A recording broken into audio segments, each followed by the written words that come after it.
We are live. Finally, it's about time. We had some technical issues. Hold on, having one more technical issue with my dog right now. There we go. But this is Facebook. You know, we don't have to be too formal. I have personally been looking forward to this one. I don't want to make anyone else feel bad who's been on the show because you guys have all been fantastic. But Mr. Marion Kane and I had a chat about 10 days ago. Yeah. Something like that. Yeah, still resounds up here. It's and in here, if I'm being honest, it was pretty epic. So let me get over to my Facebook page, you guys, and I'm gonna at the request of my team, what I have to do is I have to broadcast this to the page and then share it to the profile. Gotcha. Because I'm tracking you guys. I am. I'm tracking all of you. Here we go. All right. Please let me share it. What? No, what the hell?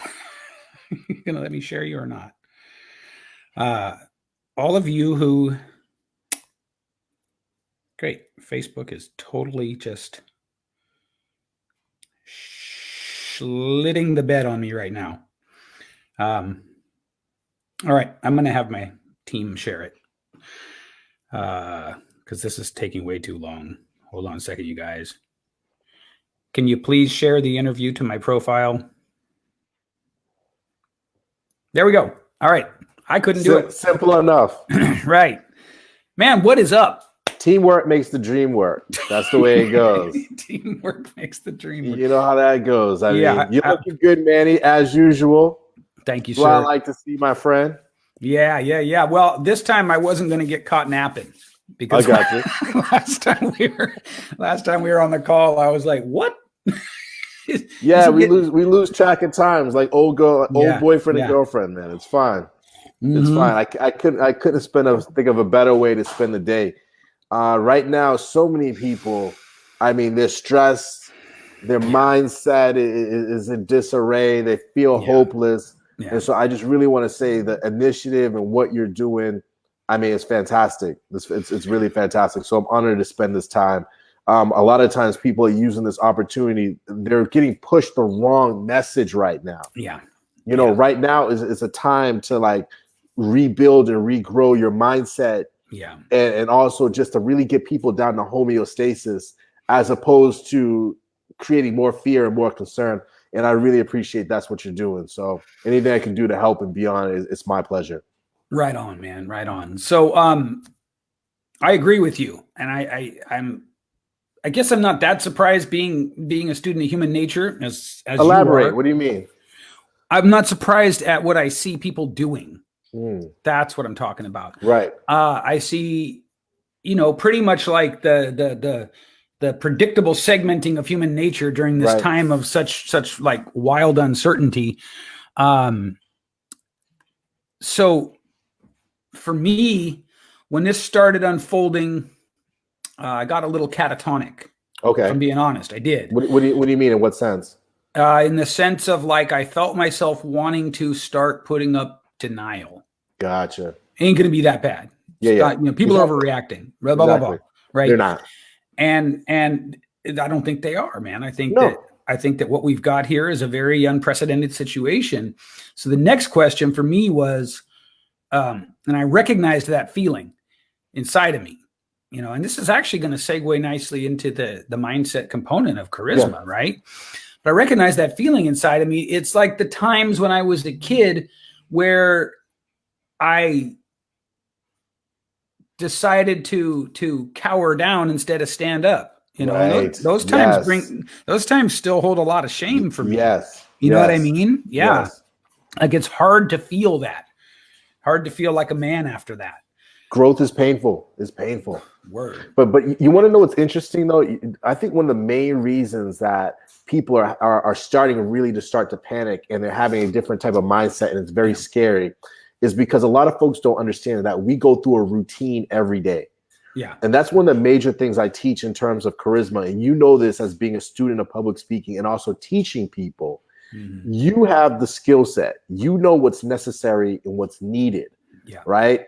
And you also know the benefits of being able to speak up, articulate your expertise, help and inspire the masses. Right. Mm-hmm. But when you talk to somebody, it's time for them to walk out there in front of 10,000 or even 10 people, even though they know it will benefit themselves, it will benefit their future, it will benefit their family. They can't do it. Yeah. And the reason being is because it's completely outside of their mindset and it's completely outside of their routine. A lot of folks didn't know until right now that their routine of going to their 9 to 5 was a form of meditation. Yeah. They had a routine in their head. Okay, I wake up, I go to work, I do this. And so what's going on is that we've literally by force ripped that routine away from them, right? It created in the place so much uncertainty. It doesn't make sense for everybody to say everything's going to be all right because their body, from an innate internal sense, is saying everything is off. Yeah. So we're all in fight or flight right now. Yeah. So one of the major things I've gotten on the phone and had to contact a lot of my clients is, let's just get back to the routine. Mm-hmm. Let's just get back to a routine of just excellence. Chaos is going to happen all around us, but charisma starts here. Yeah. You know what I mean? Your message and everything, it starts here. And that's the only way you'll be able to reach people here. Yeah. And so we have to get into that routine on a daily basis. I don't know. That's my paradigm. What do you think, Manny? I think returning to simple. So first of all, my routine hasn't changed much. But the lens went 180 out to the outside world. Right. You know what I mean? Right. And then it was like it was easy I didn't get to the point of panic. I didn't get that far, but I did get to the point where it's like, I'm kind of like just scrolling Facebook all day and I'm not doing anything. And I'm just sort of processing updates on what's happening. And at some point it kind of was like, you know, when 2008 came, I don't know if you even want to call it denial. I was in construction back then. Okay. And so I was a house painting, had a house painting company. Now, while a lot of my colleagues and peers were like just bottoming out, I was just clicking along. Yeah. And so I thought, oh, well, you know, whatever. You guys are going out of business. I just bought a new Audi.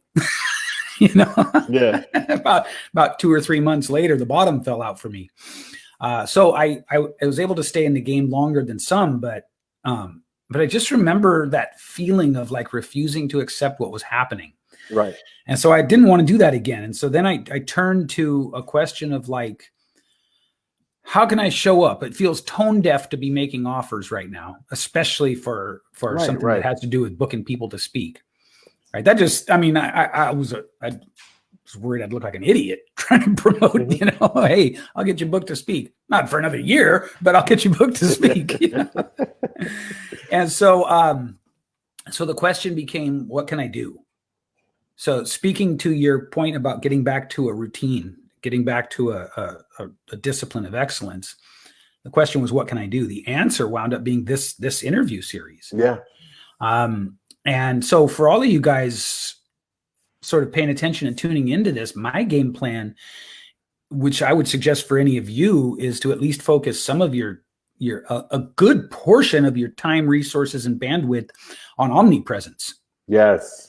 Show up. Yes. Show up as a voice. Yes. Show up as a personality and take this time to build that platform. I'm doing daily interviews with heavy hitters, daily, like 6 days a week. And occasionally I'm filling up a Sunday for a friend. You know, I was going to do a Sunday for you. And I'm going to take these, I'm going to turn them into podcasts. You know, they're also on YouTube. Like it's a full on kind of like a content assault, you know? Yep. And I think that this is a time where if you're able to just focus on service in some way, not only will the business come, by the way, you may not get the kind of level of business you're used to, but if you show up consistently on social media with a message and with energy and with charisma, business does come, and like it does happen. And but one thing I don't want to stop you, but I want to let you know something really, Manny, that because I've been watching your series, right? And there's a difference between a lot of people are using this time to get on all the platforms and everything like that. I see that. I applaud them. I think it's great. Yeah. But what I've recognized, what you're doing is you're helping people improve their skill set. Yes, sir. You're bringing to them a level of knowledge, teaching, and ability that is going to help them. They understand now, okay, hey, your job might have been ripped away. Certain aspects of knowing what your future is going to be like is a little bit uncertain. However, let me install into you a new skill set or give you a glimpse about a new skill set that you can grow. And you can look back on this period and understand, hey, maybe this is time, not really time for you. Listen, I saw the stuff on Facebook, and I think it's hilarious. Tons of people, they think now's the time to sit there and post, follow me because in this downtime, I made $10,000 4 days ago. Right. You know what? It's inappropriate, right? It feels inappropriate to me too. Yeah. Huh? It's ridiculous. It's just ridiculous. Yeah. However, throughout time and throughout history, no matter what socioeconomic background you come from, whether you're looking in the Bible or looking through oral tradition, there's always a hero that had gone through a period where they were in prison, or they were in the desert. This is true. Or they were under some circumstances where they were alone. Yeah. And at that point, they didn't say, "Hey, you know what? This is the best time to build a funnel." Okay. Right. They what they did was they were able to draw onto the teachings and learning that they've had in the past, or they were able to learn from some older person that was there. They were forced to learn. They were forced to open up some books. But the key thing about it is whether you're learning from a mentor, you're opening a book, during this time, this is the time to improve your skill set. Yeah. Yeah. And there's certain things that cannot be taken away. Right. Your presence, your charisma, your personal brand transcends any level, any level of depression. Because what happens is you can't put a price tag on that. And then it gives you that peace of mind that okay, it's not a matter of if, it's a matter of when I'm going to continue to build. But I think what's happened is people are starting to smarten up. So now they're looking for a leader. They're looking for some direction. And that's what you're providing. So that's why I'm honored, to even be here. And at the same time, what I want to do in this discussion today, we talked about it the other day, right? One thing I love talking to you about is we forgot more than a lot of these other people are teaching in their programs. We forgot that. And it's very apparent. So I have no problem. I love giving value. This is not going to be one of those podcasts and conversations where people teach, you need to teach them the what, but don't teach them the how. Don't teach them the how, right? You know what I mean? Like to me, that's just all that tells me is that, okay, fine. Hey, you're a marketer. That's what works for you. However, I have confidence in my abilities. I want to help people. I know everybody's unique. I'm not afraid. Yeah. I want to give you the who, what, when, where, why, and how. Because what I think I know is that not only is that going to make you better, and that what helps me, but that means you're going to keep coming back because I actually gave you real value. Yeah. So that's what me and you agree on that level. Yeah. So that's why I want to give everybody. I want to give them all. I'm going to give it everything to them today. Let's do it. Let's do it, man. Let's start with what is charisma? Well, the reason why I use charisma is I used to study ancient Greek for about 4 or 5 years. And I use the ancient Greek spelling of charisma with a K because I mean God's gift, right? I don't mean it from charisma in a sense of being just having that, je ne sais quoi and things like that. I come from a standpoint of from the Greek word meaning God gift, meaning that I know and I believe that inside each and every one of us, there is a unique gift that God put inside of us. We don't have to worry about if it's copied. We don't have to worry because it's just unique. But it's because of the different our background, bad things that have happened to us, social programming. That gift's been buried. So what I focus on is bringing that gift out. And when that gift is out and it shines, you become a magnet. You go from hunting, chasing people to people being drawn to you and they can't break away because you have a unique value proposition that cannot be duplicated.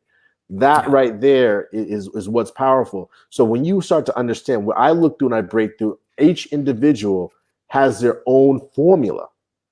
Everyone has their own formula for selling, speaking, persuasion, success. Right. Your own formula, right? Yeah. And so what happens is that a lot of people, they're out there searching, they want to get better, and they open up the books, or they look at someone that they identify with on television, and they're like, yes, I like that. I want to become just like them.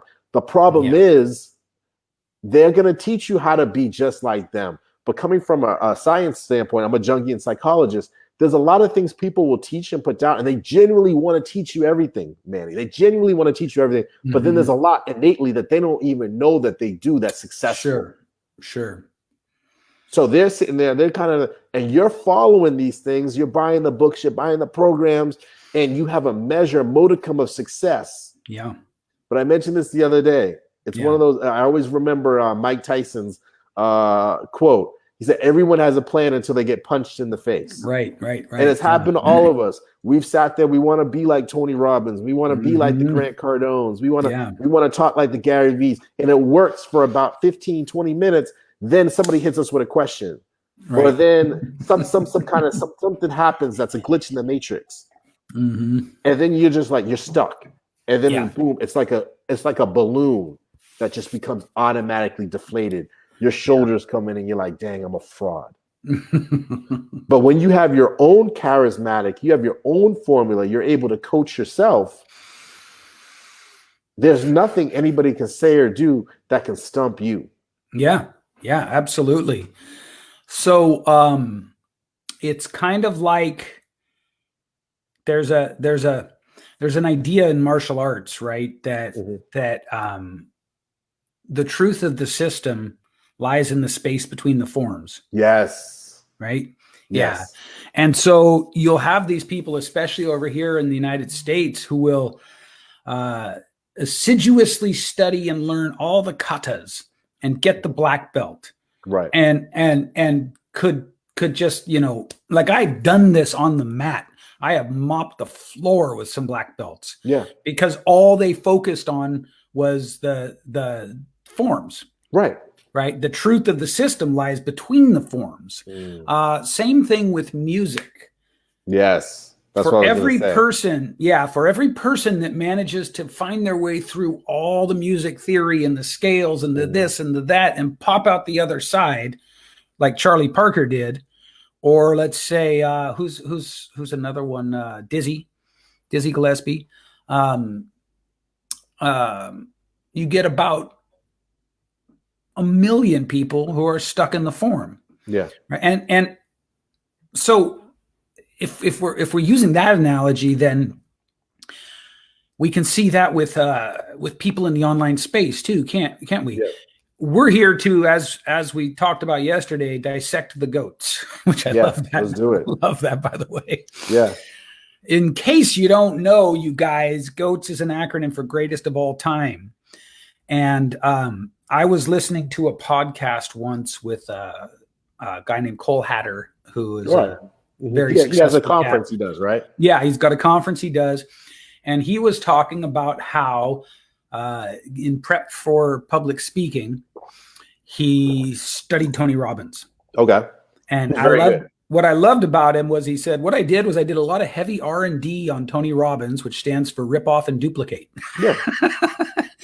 And then I've seen Cole speak a couple of times on some trainings, and he's pretty good. It does look exactly like I thought it would, where he's totally, looking like he learned from Tony Robbins. Right. Like the technique is not invisible. Mm-hmm. But even then, he shouldn't be. And this is kind of where we get led astray, right? He shouldn't be held up as just some dude who studied Tony Robbins and can now speak like that. Right. He's put in hundreds and hundreds and hundreds of hours on stage. And so for him to say that is a little bit like, it sort of leads people into that trap that, I could just study someone else and I could wind up being, as good as them. Mm-hmm. So let's start with, actually, I want to start with Gary V. let's pull Gary apart. let's look at Gary V. Let's look at Gary. And then we're gonna loop back to Tony. Then we're gonna definitely Tony doesn't get Tony, because one thing I'm gonna tell you is that, you know, some people say that the person they weren't good enough to become an artist, so they became a critic. Yeah. Right. Yeah. That's what a lot of people say. But I just want to tell you that I come from a position of not only gratitude, but mutual admiration and respect. However, I understand that there's room for growth for everybody. Yeah. You understand? But also I come from the standpoint of, and you come from the standpoint of, which I love talking to you about it, is because you've been in the trenches. Yeah. You've been there, right? So you can see what a lot of folks don't understand is that you can look at a video, and it's already happening on YouTube, because a lot of folks are spending a lot of money on copywriters, they're spending a lot of money on production. And what people are trying to understand is, you know what, instead of making something that's original, like, let me sit here and just duplicate what these other guys are doing, because they're spending about $20,000 in production, script writing, all this other stuff. Let me just duplicate it, and I just want to make money. Yeah. And you know what? Truthfully, I mean, that's fine. However, what I want to help folks understand is there's also a deeper level. There's 2, 3, 4 different layers above just copying the words. Yeah. Above just copying the cadence. Yeah. You know what I mean? Knowing exactly why and where they do it. Because what happens is that you can have those speeches. You're going to get a couple more speeches. You're going to get a little bit more. You're going to get on a bigger stage. But then one day you're going to get on that stage and you're not going to be able to do that stock speech. They're going to tell you, we want you to talk about this. Yeah. And you're not going to understand and know. You're going to be like, okay, I've done this. But then when you got to start from scratch and you got to come up, that's the people that end up coming to me. I love it when they sit there and they imitate the Tony Robbins and stuff like that. People will rip whole stories and they'll become successful. However, as you progress and get better, you have less. You can't give that same speech over and over again because it's on the internet. So you got to come up with some new stuff. Yeah. Then that's when you just can't duplicate. Is it for the people that really completely don't know, that are coming from scratch? It's really for the folks that are already on a level, and then they want to I got to get to the next level. They've plateaued. Yeah. And that's where I can teach the folks on the bottom, but I excel when people have plateaued. So that's why I love breaking down the greats, because I'm able to sit there and see a little bit different levels. So let's look at Gary V, right? Let's get into Gary. What Gary V does amazing, what he does very well, is he understands tonality. Yep. He uses a lot of what you call breaking tonality, right? So what happens is when you use a hard level amount of breaking tonality, you got to understand that we are psychological beings, right? Yeah. So when you're speaking, you're listening to somebody, whether you want a father figure or not, you automatically devote and you go into that mode. So Gary, he has a level of conviction. He also has a social proof, but he makes sure he talks to you in a sense that he is not only an authority figure, but he's like your father. Yeah. A fatherly figure. Even Grant Cardone even does this consciously. He says, hey, this is Uncle G. Yeah. You know, you've heard him say that? Putting it right out there. Yeah. Right. He puts it right out there, what he's doing psychologically to you. Hey, I'm your successful uncle. Yeah. Your dad was a failure, but I'm that successful uncle that's out there. Listen to me. Don't listen to your parents. Yeah. Don't listen to other folks. I'm the wild card uncle that made it big. You know? Yeah, totally. So what happens is when you're able to do that, you understand the tonality structure that Gary's doing. Yeah. However, that's what my one point that I think Gary does amazing. What do you think Gary does amazing before we get to what he doesn't do well?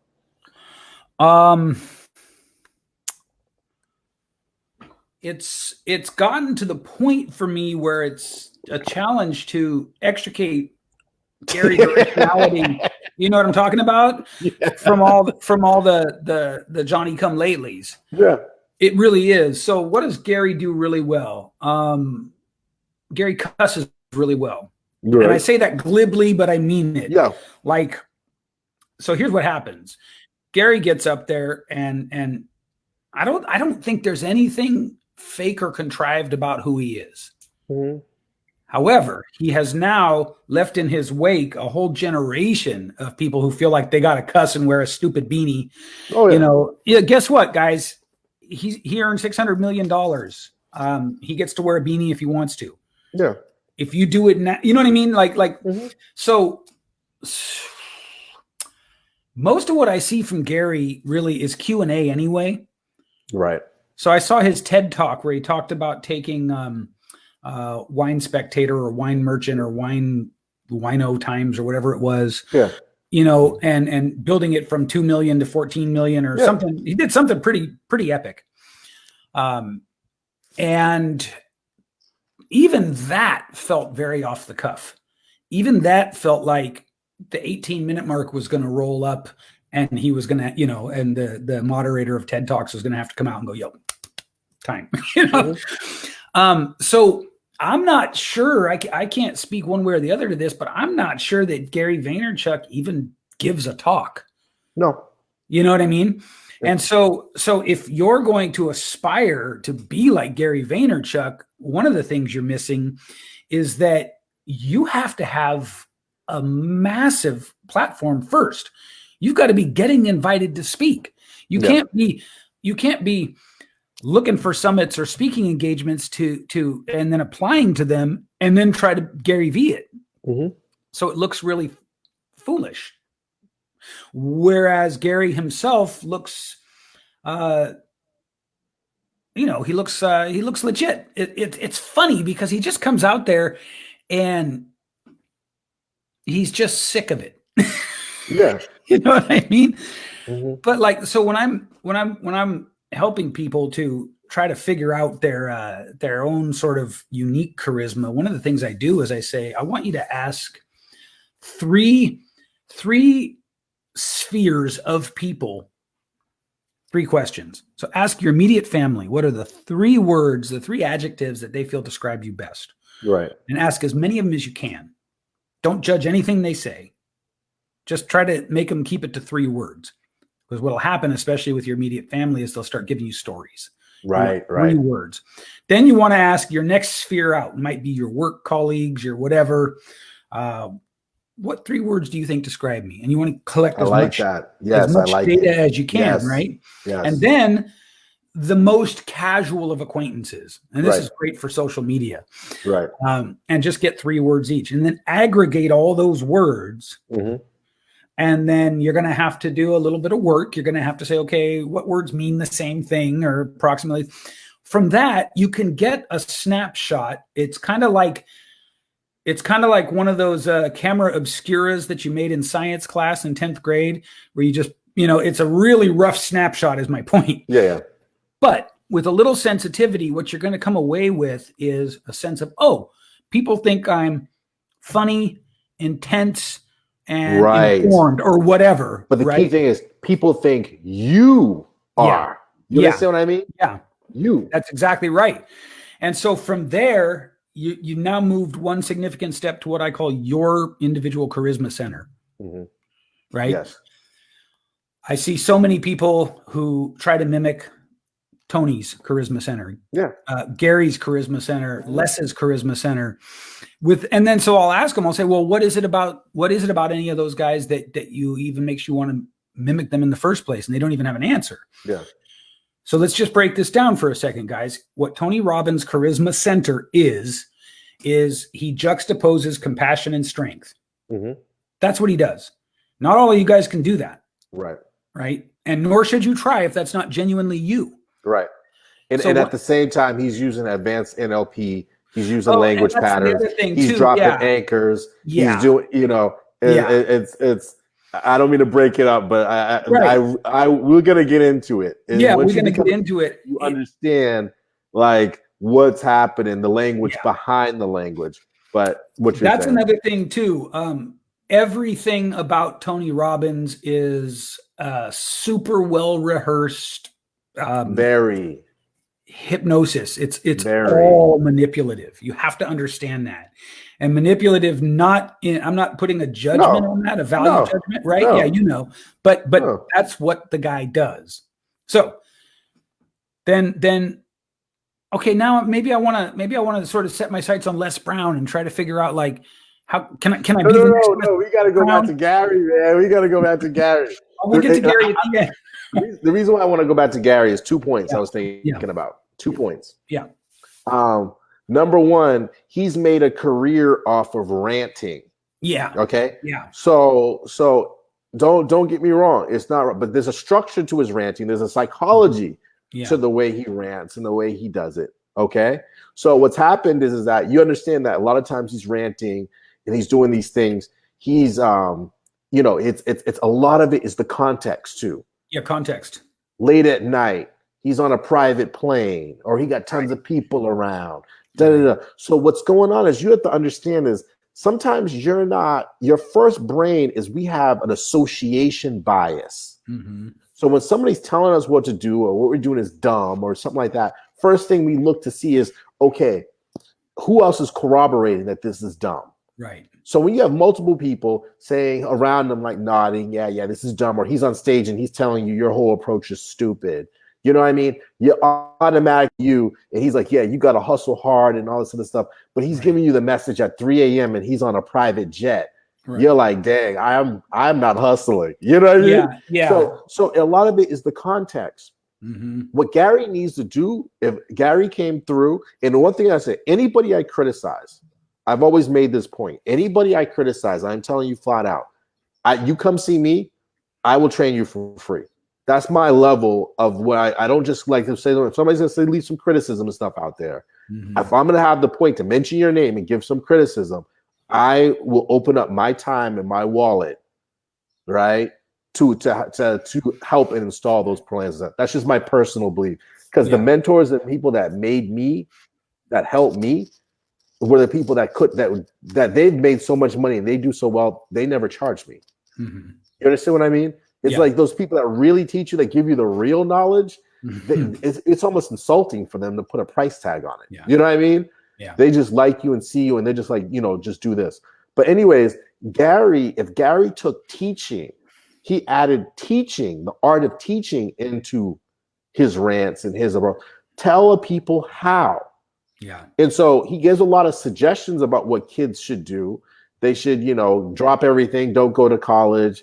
Do e-commerce and all this other stuff. Yeah. I think that's great, but I'm a student too. And I also know Gary's parents set him up with a wine shop. That's right. My parents have two master's degrees. They do great, but they didn't set me up with a wine shop. Right. Okay. That's a heck of a lot easy shoulders to jump off of. Yeah. Yeah. Then if you're also looking at, I want everyone to go back and look up Wine Library, right? That's what it was called. Yeah. Wine Library. You'll see some of Gary's first videos. Has a kyphotic posture, leaned in. You can see the top of his head. He has full hair, right? Yeah. That's probably one of the reasons why he wears a beanie, because he was going bald. You know what I mean?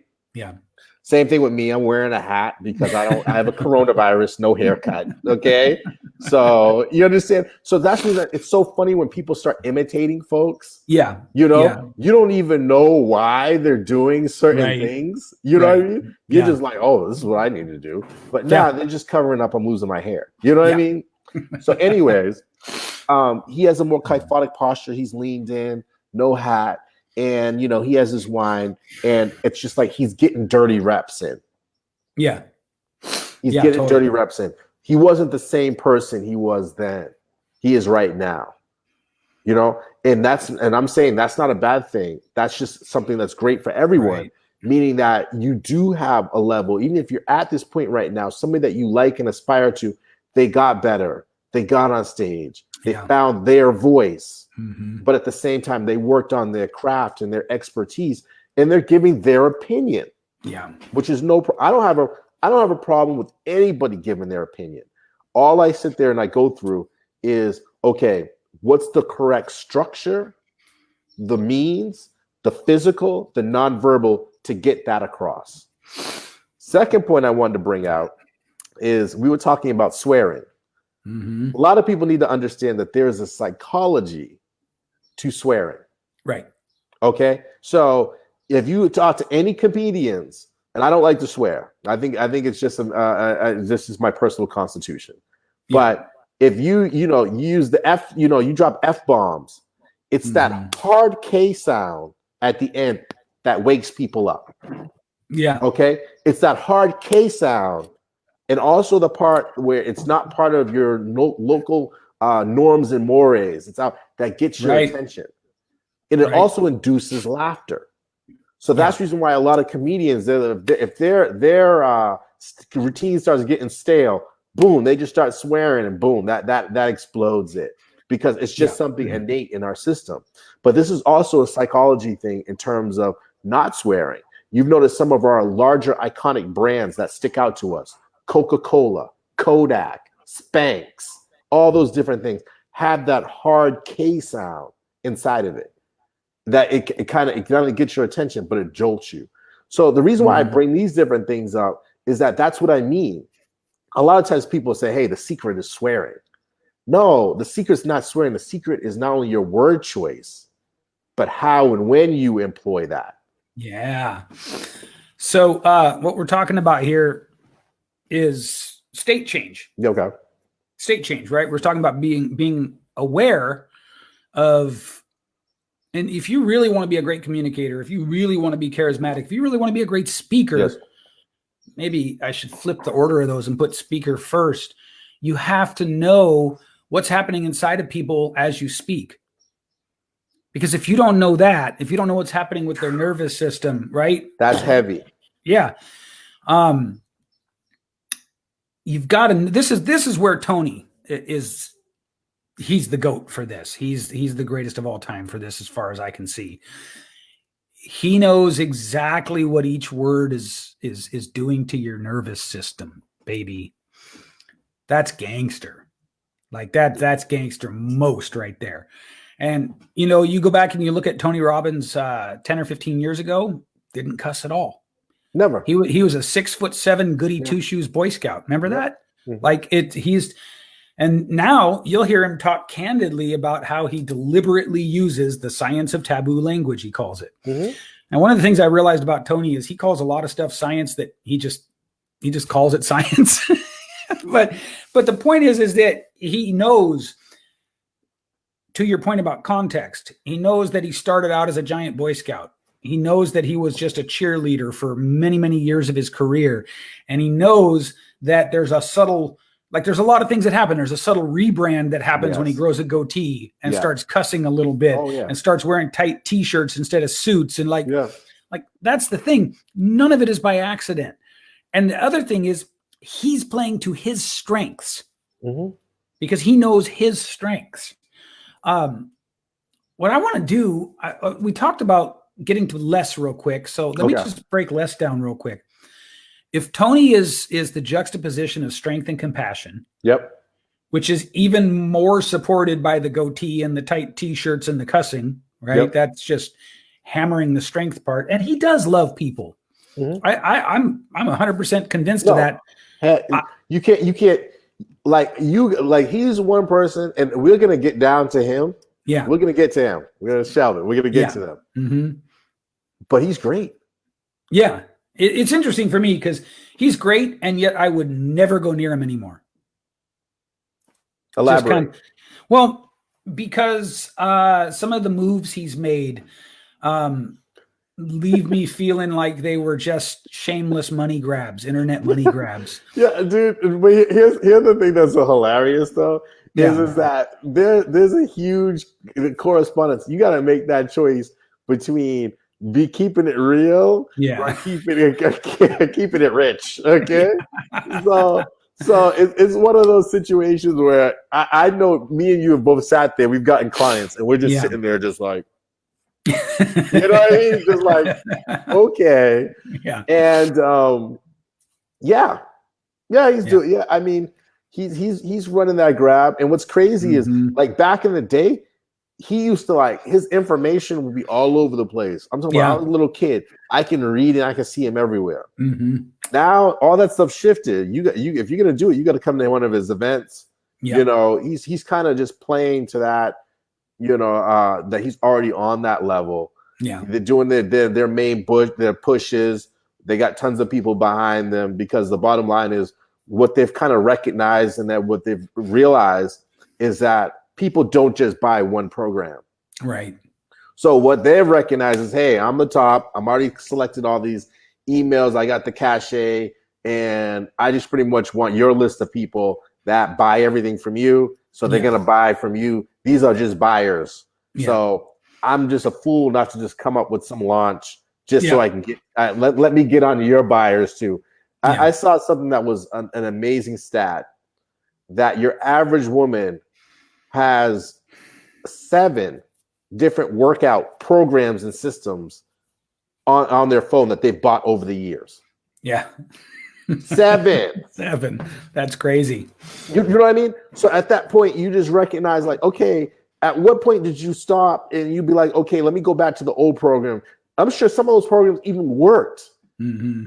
But human psychology, and if that's what you do, you're always searching for the next thing, for better and all this other stuff. Yeah.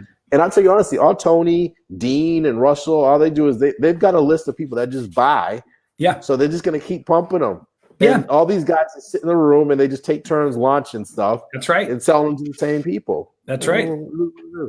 That doesn't sit well with me. So I hope I'm not, like, you know, kicking myself out of the club before I get there, but it just doesn't sit well with me. Not someone like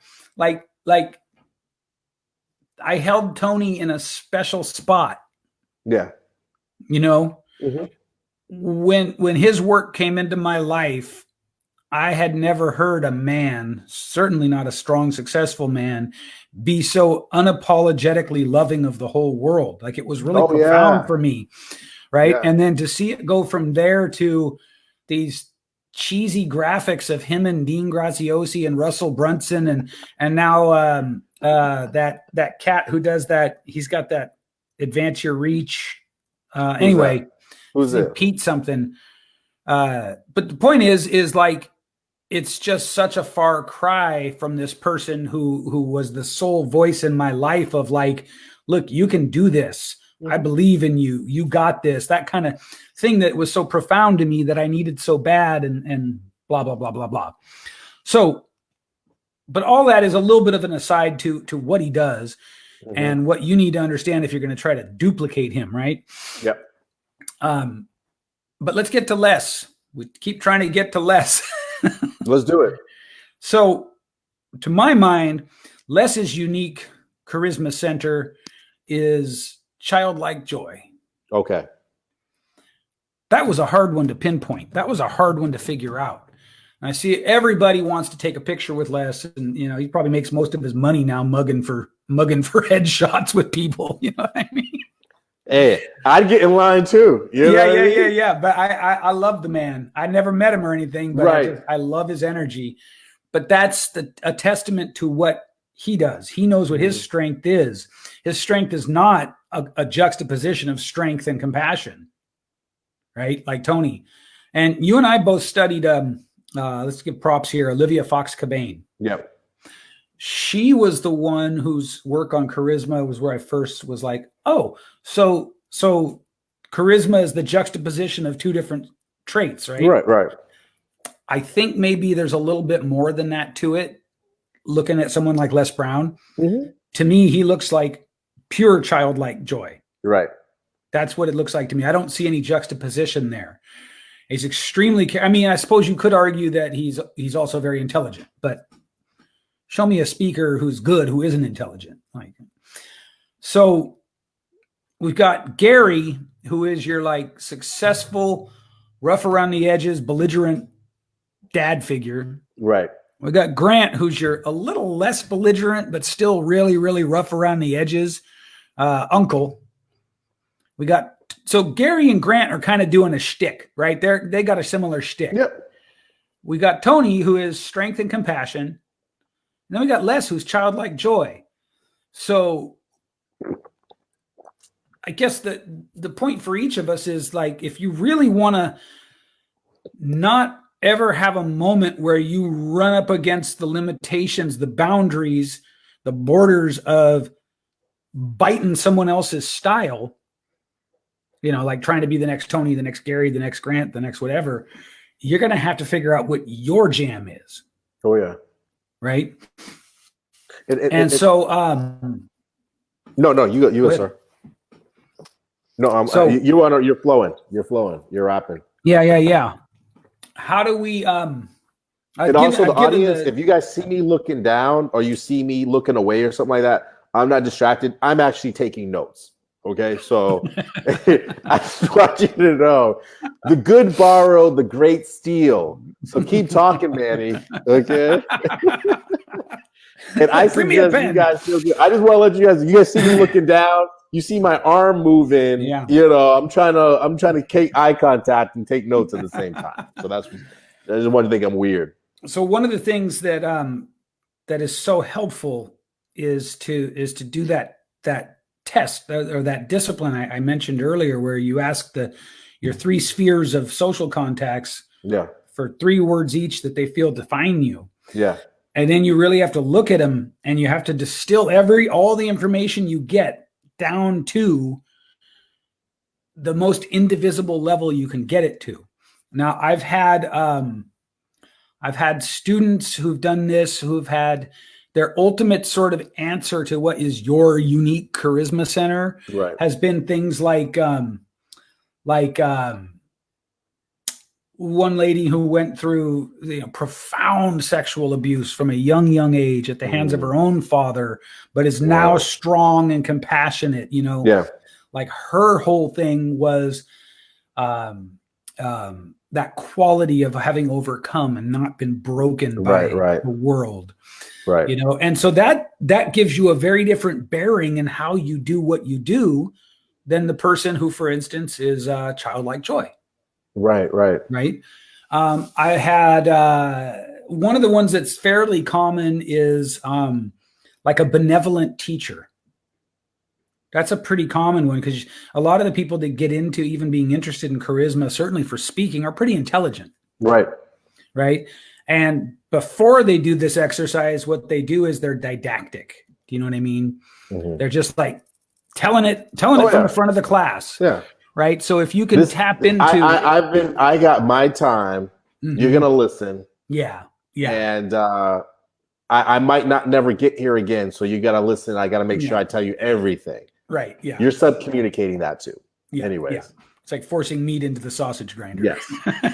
So when you can get those people to connect with what they have, that why they're passionate about sharing in the first place, suddenly it opens up into this beautiful thing, like this benevolent wisdom as their sort of center of their charisma. But the point is, in the beginning of this conversation, you mentioned, the limitations of duplication. Oh, yeah. And this is how you get around that. You can borrow from Tony. Like, of course, you're familiar with Think and Grow Rich. Yep. You're familiar with the part where Napoleon Hill talks about assembling the round table of historical figures in his head. Yes. That guys, if you don't know that one, that's some Jedi level work right there. What he would do is he assembled historical figures in a round table in his head: Napoleon, Lincoln, Washington, blah blah blah, on and on and on. Yes. And he would do this visualization. This is amazing. Yeah, this is so good. I've done this. Oh yeah, I do it all the time. Keep going. This is This is amazing. Please share this. So you do the visualization and you go through saying, like let's say that Marion was a historical figure and not my friend I'm talking to right now. I'd sit him at the table in my mind and say, Marion, thank you for joining me. I've chosen you to join me at this table because I want to emulate from you. And then you just say the qualities that you want to emulate. Yes. This has profoundly changed me. Like, it's like this is the big takeaway. Well, a big takeaway that people can actually hear from this interview and change their lives with. Definitely. That would change your life profoundly. It does. Because what happens is when you go around that table, it literally, you disassociate yourself, and you're just like, okay, one of the people in my room is Jesus, right? So I know whenever I get around, I want to make a decision, and I get to Jesus. Okay, what would Jesus do? How would he handle the situation? It's quite different from what Mary and Cain would do, right? But then also, I get to, okay, what would Churchill do? Yeah. You know what I mean? Yeah. Yeah. How would Alexander the Great, what would he do? Yeah. You know what I mean? Exactly. And so I'm not saying that that's what you do. It just really helps you to step out. And that's why learning and really being able to know about this history, but people's backgrounds and their stuff is a great benefit, because it allows you to step outside, and then all of you collectively can come to the right decision. Yeah. But I'm going to take you to the next level of exactly that same thing. I tell my students all the time, right? They get to a certain point, you practice your speech, you have it ready to go. Yeah. On the way to the speech, right? On the way to the speech, every night, I have them figure out who they like. What type of speakers do you like? I even give them, I have a list of TED Talks that I think are killer, and out of them, I have them pick, way ahead of time, pick the 2 or 3 that you like, right? Yeah. And I tell them, start listening to those on the way to the speech. Nice. Some of my guys that are having issues in their love life, they are very nervous on a date. I figure their personality, if they're a little goofy and all this other stuff, hey, before you go, watch James Bond. I want you to play this type of music while you're going there. Because what happens is like you don't understand, you pick up, your brain processes 7 things consciously, but subconsciously it's picking up over 300. So you start to pick up the cadence, the voice. If you're a little goofy, maybe you want to look at The Rock. You want to look at these other people. Because what happens is you can step inside of them, and then you can become them. And it will get you to that certain level. And that's what happens. But those kind of tactics and trips, they get to a certain level. They work psychologically. However, like I keep saying, you get to a certain point, though, you have to figure out your own personal it factor. Because you can be only James Bond for so long. Right. And then after 2-3 months in, it starts to get real. With that relate, anybody can be whoever they want to be, and that's the same thing with Cole Hatter, the different folks like that. People that's actually comforting, and people look, oh yeah, he's just like Tony, he's just like this, and they like that. However, I'd want to be the first Cole Hatter, right? You know what I mean? People they see me to get up on stage, literally they're just like, yeah, I want Marion Kane. It's not that I want Marion King. I want Tony Robbins, but all I could afford was Marion King. Right? You know what I mean? Yeah. It's two different setups. Yeah. But back to what you were saying, I love the way you broke it down. You're talking about Gary Vee. He has that. He has that rant. He has that. What would you say was his charismatic center? He's sort of like your bellicose dad, right? And so then Grant Cardone, he has that uncle that drawing in, But see, and then the same thing with Les Brown, he has that childlike joy. But I like to take it one level deeper, how they do it. Okay, Les Brown is able to have that drawing, grandfatherly, childlike joy, that connection. Because he's a master storyteller. Right. He's a master storyteller. And at the same time, he adds in an appropriate level of self-disclosure. And he's a master at adding in self-disclosure to the point that you don't lose respect for him. Do you understand what I mean? So that's how he makes it happen. That's how he gets to that point. So that's why I love that you were able to identify it. And then that's why I want to say, boom, these are the different ways he's able to get to the point. So let's imitate and let's break down these things and add these things in with Manny's style, Manny's story, Manny's self-disclosure, what you're going to disclose, what you're not going to disclose. Right. Grant Cardone, he is a master at certainty. He walks on the camera. He is 100% certain. invest in Cardone Capital, even though nobody's really making money. He's certain, okay? Right, yeah. You know what I mean? He's like his sales techniques, certainty, right? Yeah.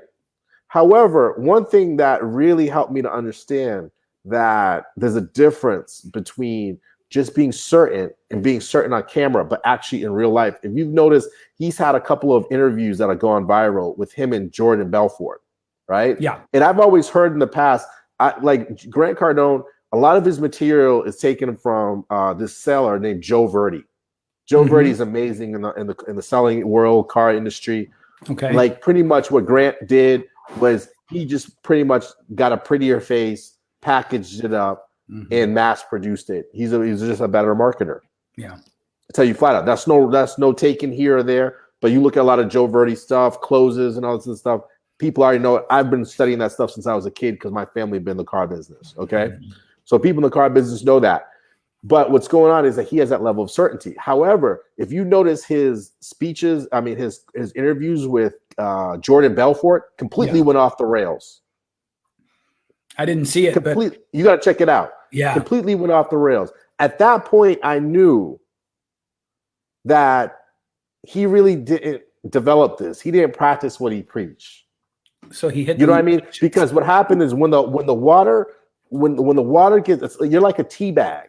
Yeah. When the water gets hot, that's when the real you comes out. You know what I mean? I like it. Yeah. So the water got hot with him in that interview.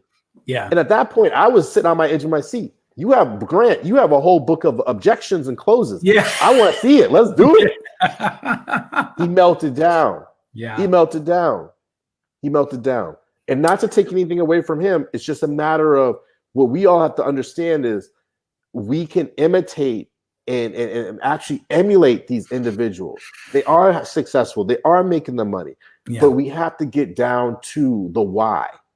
We have to get down to what they're actually doing, not what they're saying. We can't just look at what's on the stage. We have to look behind the curtain.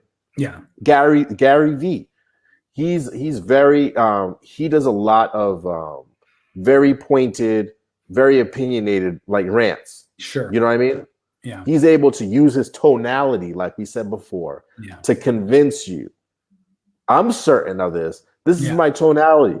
You know what I mean? And he's forcing, he's getting it, boom, boom.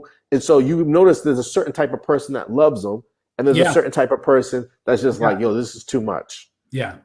So if you're receptive, you want that direction, you want that energy in your life that feeds on it. Makes a lot of people, they just love the way he makes them feel. Yeah, that's what it comes down to. You know? And so then you have to understand that that's the same thing that you can be doing yourself. And then you start to understand that I'm not even really worried about the person's words. It's about how this person makes me feel. Okay, here's what we're going to do. We've got a little bit of time left.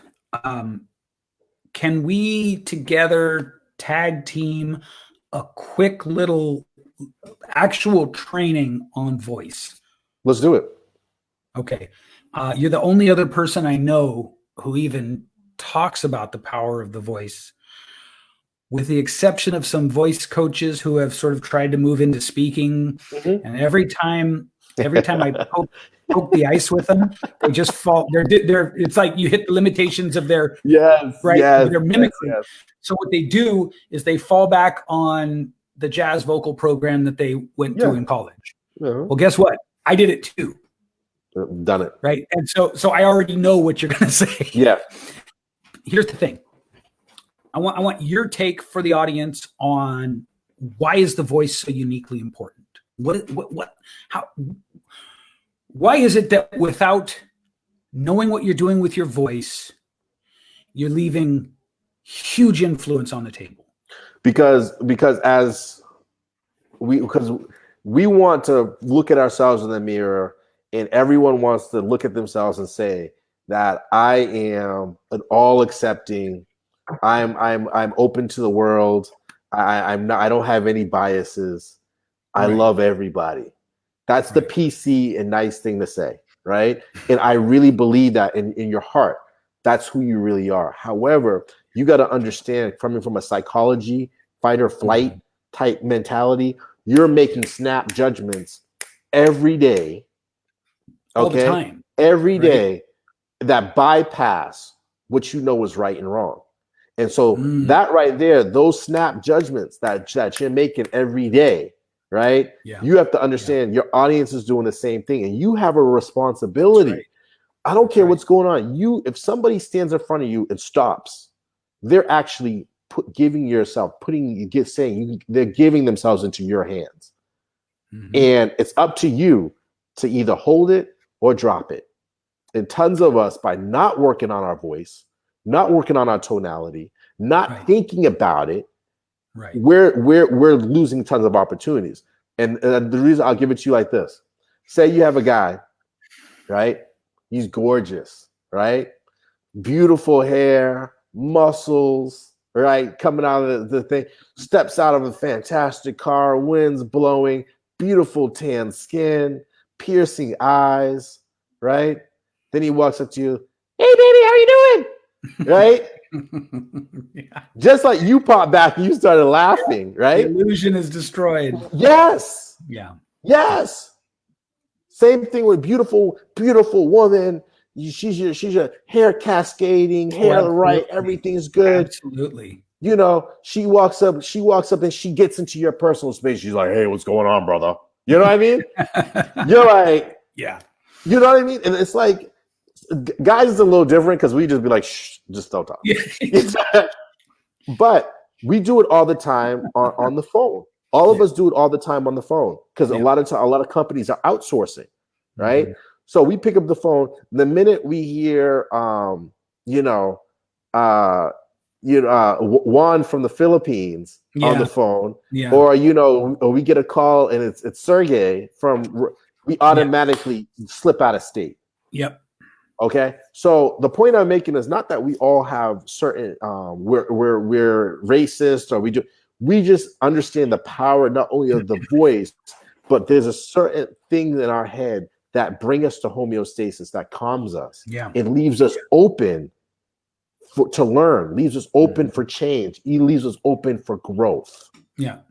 And it's not even just a matter of higher pitch or it's finding your exact voice in that sense. What do you think? No, I think you're exactly right. I think that there are some universals. I teach it through an acronym that I call SPEAK. Okay. Yeah, SPEAK. I think 50% of the battle, if you want to think of it as a battle, is the first thing you have to understand is that our voice is a reflection of our internal state. And most of us, painting with a broad brush, don't know that. Right. But it still affects us. Yes, yes. And so whatever voice I bring, also our word choice, by the way, and I'm sure you know this, but for the audience, your word choice, if you're not paying attention to it, is a reflection of your inner state. Yes. My daughter all the time, well, I'll never make it into Berkeley because I'm so stupid. Yeah. I just want to pull my hair out, and you can't tell a 15-year-old when you talk like that, you reinforce that belief in your nervous system. Yeah. And she's just like over there doing, TikTok poses. Right. Super confident with that, though. Yeah. Super confident with that. Exactly. So the letter S in the acronym is for smile. Now, I don't mean walk around grinning like an idiot. Exactly. But what I mean is your whole voice changes when you smile. Yes, it does. So if you could master 1 out of the 5 SPEAK letters, it would be smile. It would be learn how to consciously put that warmth into your voice. Gotcha. It gives other people subconscious permission to relax. It gives them affirmation. Like it's so powerfully sort of community building to be able to just smile, when you're talking, just be able to smile. So that's the first one. P is for pacing. This is what you've been talking about this whole interview, your cadence, your pauses, your rhythm. There's a great story I like to tell about Obama in 2012 running for president. He wasn't getting creamed by McCain, but he was not beating McCain either. Right. I remember it. And so they brought in speechwriter Jon Favreau. Jon Favreau brought in a whole team of people. He said, we got to get a whole team on this. What they did was they sat down and they really analyzed, get this, you guys, what is Obama's charisma center? Now, you may argue that he doesn't have a charisma center. No, he was an amazing, it's very apparent. Yeah, he was an amazing guy to me. Not only did I like his politics, and I'm not ashamed to say that, but just as a human being, he's just a tremendous guy, but pretty scholarly, pretty flat, pretty two-dimensional. So what they did... Our next conversation is breaking down Obama, Trump, and then also Hillary. Yeah. So we can shelve that. That'll be part 2. Yes. So what they did was they came up with "Yes, we can" for his campaign slogan. The whole reason they did that was because of rhythm and pacing. He liked to talk with these long scholarly sentences, right? And what they needed to play on was what they decided to play on were a few common ideas. Number one, in the United States, we generally have this bias that Black people have rhythm. It's a general stereotype. Right. Let's play to that. He talks in these long sentences that are like, but they never end. They never end. You literally get in a trance. Yeah. And you're like, what did he say? It sounded great, but. So the coaching went like this. Here's what you need to do. You can lay out the idea and you can be as long as you want. And then you ask it as a question and you answer it with, yes, we can. 1, 2, 3. Pacing. Cadence. Right there. Then you go back to before Jon Favreau and you'll notice his inflection didn't land at the end of sentences. Yes. So he learned to go like this. Can we come together as a nation? Can we overcome poverty? Can we do this? Can we save the middle class? Yes, we can. Right? There's something I call it reverse engineering the question. That's my personal way to talk about it. Which is because how do we know a question? The inflection goes up at the end. This is a sheet I make for every single one of my clients. Every time they go on stage, every time they do a YouTube video, anything. I do this and I do this. This breaks down their body. Dude, I love that, man. This breaks down all their words, right? Yeah. And what I want to show you is this thing right here. Right? Yeah. So it's a tonality slope. Okay? Yes. Exactly what you're teaching. Yeah. So what happens is that this is something that everyone here can self-coach themselves, right? Literally make that. It looks like a sideways Atari symbol. It shows how old I am.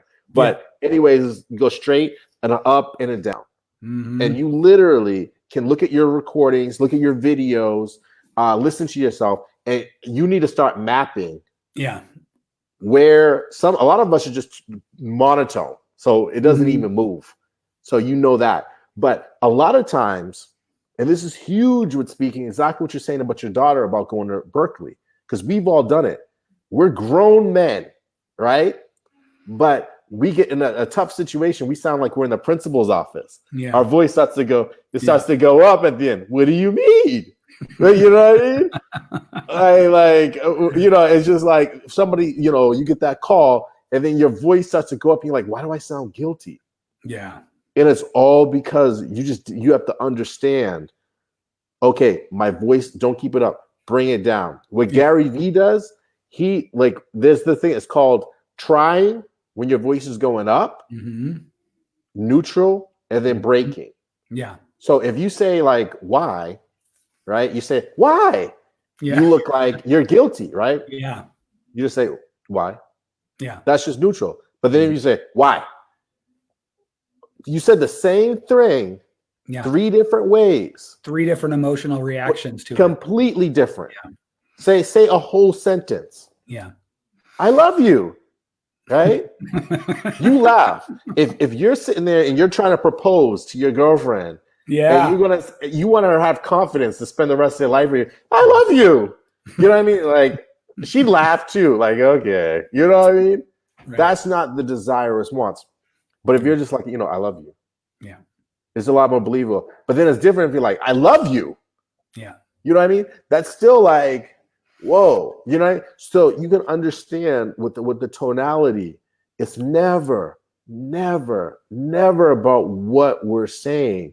It comes down to how we're saying it. Yeah. You understand?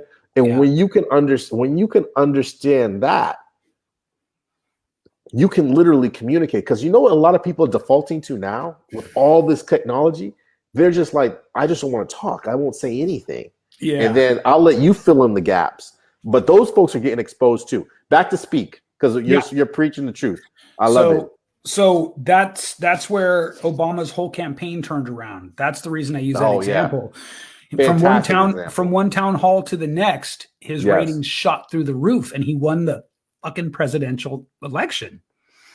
And the only thing his policy didn't change, his positions didn't change. The only thing that changed was the speechwriting team that coached him on how to be basically more charismatic. Yes. Through rhythm, through repetition, cadence, and tonality. And given him Yes We Can as just an anchor for these long rambling ideas that they weren't rambling, but they were scholarly. Right. Well, and that's all of us, because when we talk, not only do we want to get our position across, but a lot of times we want to show what we know. Yep. We want to do that. However, you've noticed one thing that Trump does. That's why Twitter is fantastic for him. Mm-hmm. He breaks everything. He talks like a 10-year-old child. Yeah. Yeah. Right. And that right there, what a lot of people don't understand is one of the big secrets to speaking. When you have a presentation, when you're about to go, you want to practice, you want to get somebody's feedback, you put your presentation in front of a child. If they don't want to listen, I don't care what it's about. If they don't want to listen, they don't understand, you're done.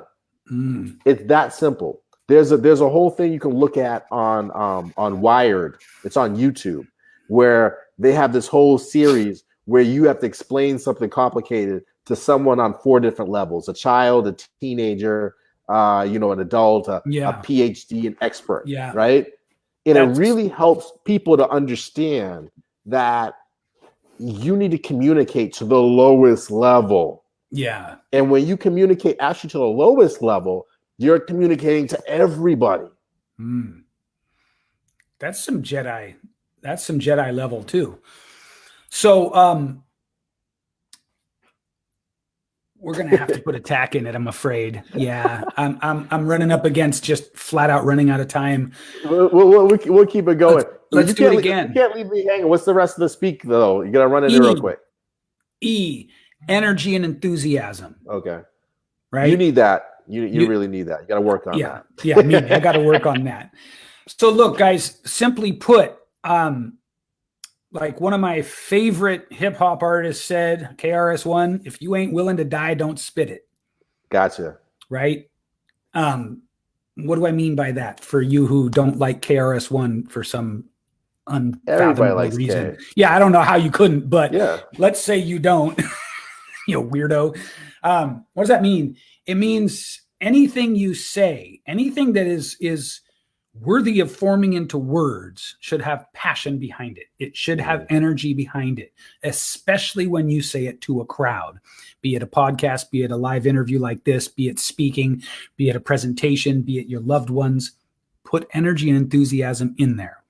A is authority. Authority is really about the tonality of the voice more than any other part of the acronym. Simply put, let me put your sideways Atari slope in my own example. I want to teach you guys reverse engineering the question. When you ask a normal question, your inflection goes up at the end. Normal questions do not have authority in them. They just aren't authoritative. Now, it doesn't mean there aren't times when a normal question is perfectly right. You may not always want to be breaking down your wife every time you ask her a question, right? Yeah. Then again, you might want to. I don't know. But the point is this. If you close your eyes and I say to you, let me ask you a simple question. Did you have a good time here today? Or I say to you, let me ask you a simple question. Did you have a good time here today? The difference, the impact is profound. And that wasn't a sales question. That wasn't a persuasive question. Right. When you do that, reverse engineering of the you know, the way your tonality goes, it is hugely, it just lands like a concrete slab. Yeah. And that's what you need to understand about tonality.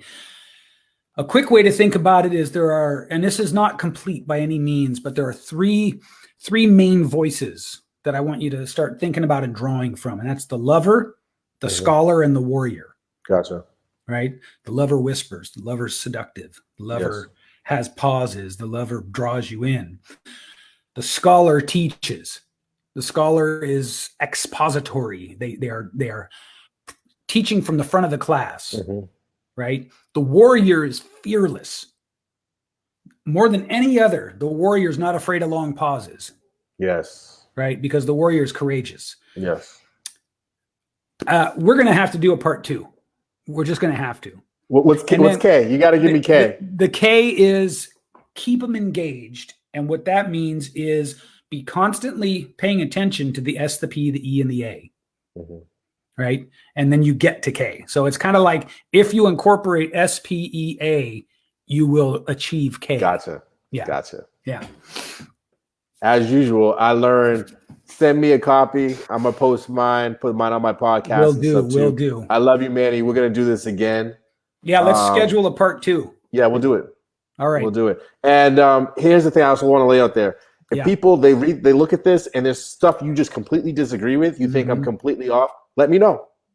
I love it. By all means, yeah. Because none of, like, there's a lot of different ways to skin a cat. I'm always learning. But at the same time, I'm going to defend my position too. Just let me know. So come with it, you know? That's right. With some powerful tonality. Thank you, my man. See you, my friend.